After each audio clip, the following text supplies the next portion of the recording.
Hi everybody, it's Maria and welcome back to my YouTube channel. Today I'm coming at you from my parents' living room floor. I am dog sitting this weekend. So here I am. Nice to see you again.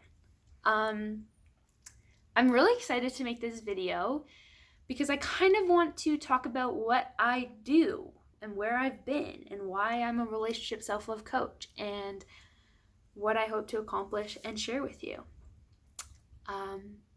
I have a few major things, but I'm kind of just going to riff on what I feel like I should talk about. And so I'm going to kind of start with how I decided I was going to be a life coach. And that kind of came from my own personal journey of healing.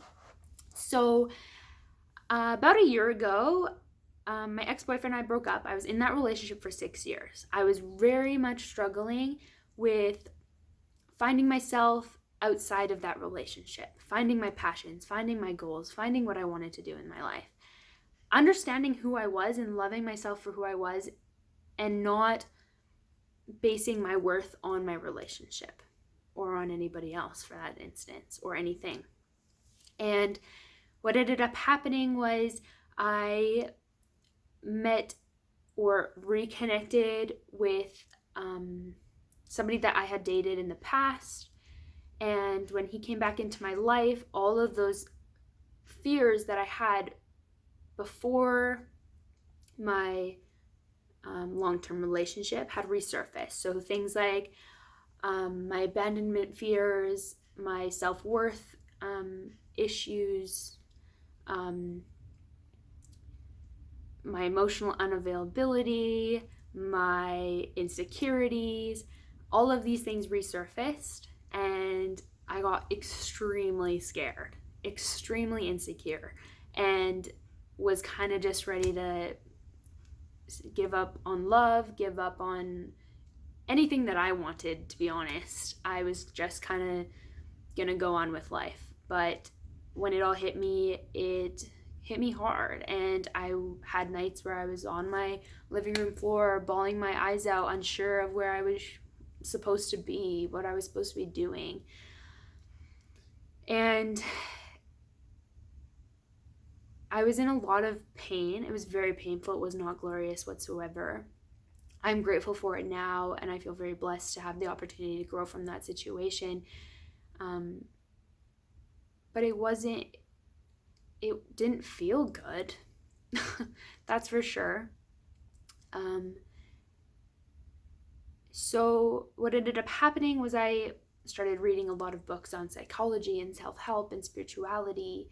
I started talking to a life coach and spiritual healers and those types of things to understand kind of more what I was going through, because in the spiritual community, what I went through, they called the dark night of the soul. So pretty much you're hitting rock bottom, you're at the lowest of lows, don't know what life is anymore, don't know what you're doing or where you're going. And what I realized at that moment, it was almost that I had rejected my intuition so much that I really didn't know who I was anymore. I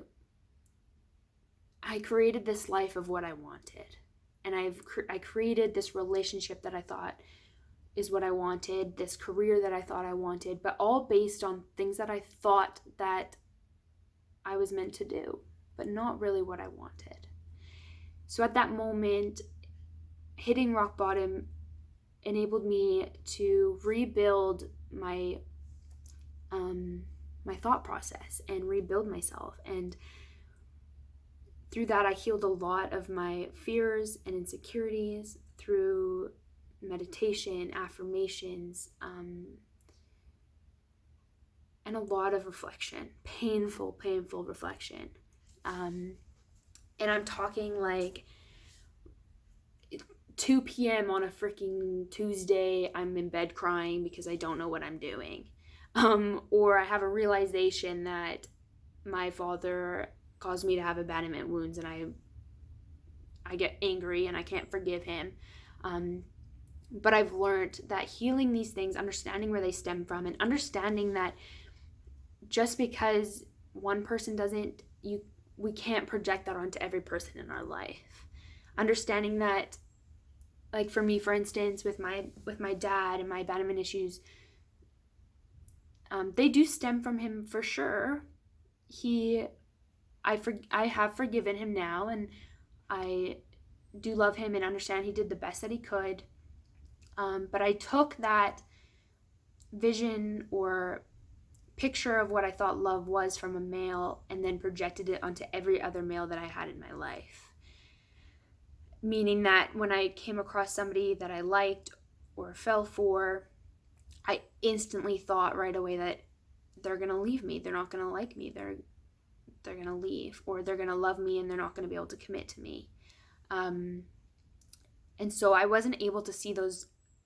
I wasn't able to see the men that came into my life after that with fresh eyes.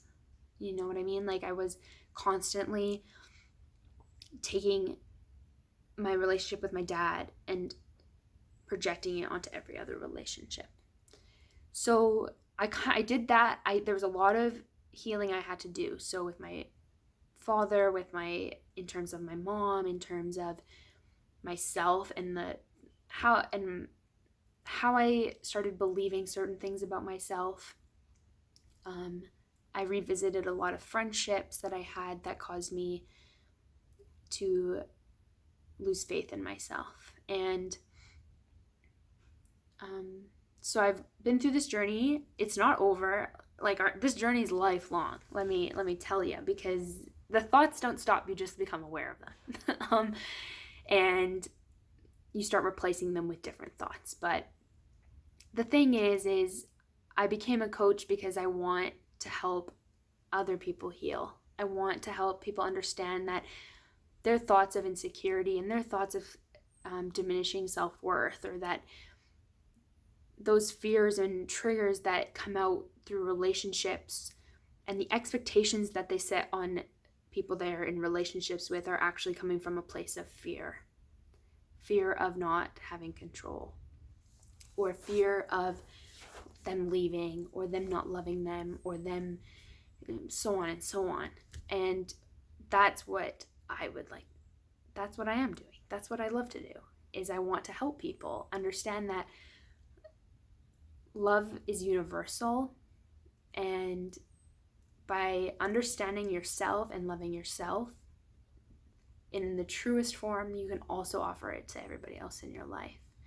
And that also comes with forgiving yourself, having compassion for yourself, and just having a better understanding of where these thoughts stem from, because we're not born with them, right? We're not born thinking, oh, we're ugly, or oh, I weigh too much, or oh, I'll never be loved. Like, these are created thoughts that we learn, that we learn how to believe, right?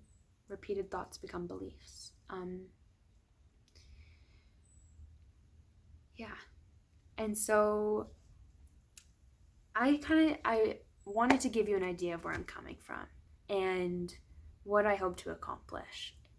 I want you to know that if you're struggling with mental health, with confidence or insecurities, if you're struggling to find fulfillment in a relationship, that you're not alone. These thoughts and these ideas are a lot more common. It's just really hard to look at them. It's really hard to face them and heal them because it's painful. And that's what I want to help people do, is heal and understand that those thoughts aren't who they are. That they can trust themselves, that they can have faith in themselves. In you. I'm talking to you. Because you're amazing and you're beautiful, and your soul on this planet is going to accomplish so much. And I want to help eliminate those fears and those insecurities so that you can live in your highest potential, so that you can find your passions, that you can be yourself and not fear judgment, mainly. because that's something I still struggle with.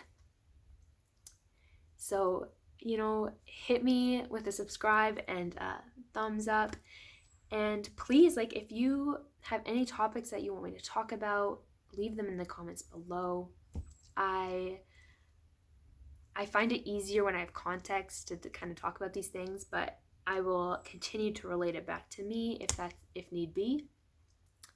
I am so grateful that you have all come and watched my video, and I hope that in my videos to come that I can offer you some sort of knowledge and motivation to find that love for yourself and understand that you deserve the love that you desire to have, and how not to be scared of that, and how to believe that you deserve it, and how not to settle. I am extremely confident in everything that I've learned and everything that I can share with you. Yeah. Thank you so much. Like I said, subscribe, thumbs up, comment, share. Anything you want to talk about: spirituality, law of attraction, relationships, love, self-love, confidence, insecurities, fears. I'm here for it, because trust me, I've healed it. Sorry. Healing is a lifelong journey. So I don't like to say that I'm healed, because there's always more learning to do, but I have been through lessons about it, and I want nothing more than to help you all do the same. So sending you so much love, and talk to you later. See ya.